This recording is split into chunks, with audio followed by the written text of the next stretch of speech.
नमस्कार. सगळे तयार आहेत ना मग ओरा पाहण्यासाठी?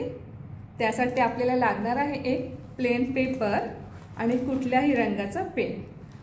एका पेपरवरती आपल्याला अशा प्रकारे एक बिंदू बनवून घ्यायचा आहे आणि आपण एखादं पुस्तक वाचताना जेवढं अंतर ठेवतो ना तेवढ्या अंतरावरती तो डॉट पाहण्याचा प्रयत्न करूया. थोड्या वेळाने पाहिल्यानंतर तुम्हाला जाणवेल याच्या आजूबाजूने एक प्रकाश आहे. हा प्रकाश म्हणजेच ह्याचा ओरा. कधी कधी तुम्हाला हा 10 सेकंदात दिसेल, कधी कधी 2 मिनिटं सुद्धा लागू शकतात. प्रॅक्टिस करून करून हा आपल्याला दिसू लागतो.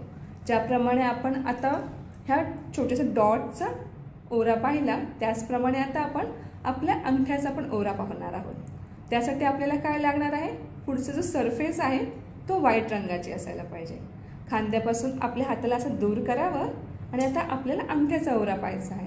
त्यासाठी आपण काय करणार आहोत? हे नखाकडे पाहणार आहोत. आपली नजर ह्या नखावरती राहील. एकटक हे नख बघत राहायचं आहे व थोड्या वेळाने तुम्हाला ह्या अंगठ्याच्या बाजूने असा प्रकाश जाणवेल.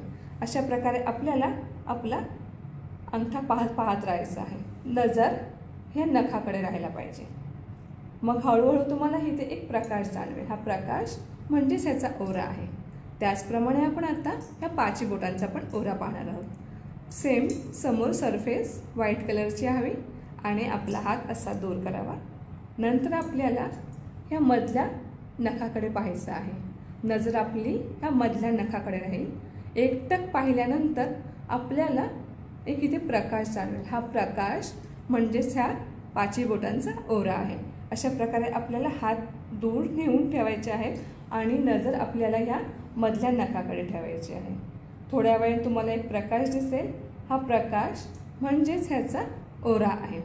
तसेच आपण एखाद्या व्यक्तीचा पण ओरा सहजपणे बघू शकतो. 3 फूट अंतरावरती एखाद्या व्यक्तीला उभं करावं आणि नंतर नजर त्या व्यक्तीच्या नाकाकडे ठेवावी. थोडा वेळ त्या नाकाकडे पाहिल्यानंतर आपल्या डोळ्यासमोर थोडीशी अंधारीसुद्धा येऊ शकते. पण तुम्हाला थोड्या वेळाने त्या व्यक्तीचा ह्या साईडने असा ह्या साईडने असा संपूर्ण ओरा दिसू लागेल. अशा प्रकारे आपण उघड्या डोळ्याने ओरा पाहू शकतो. तर प्रॅक्टिस करत राहा आणि ओरा पाहून आनंद घ्या. तोपर्यंत धन्यवाद.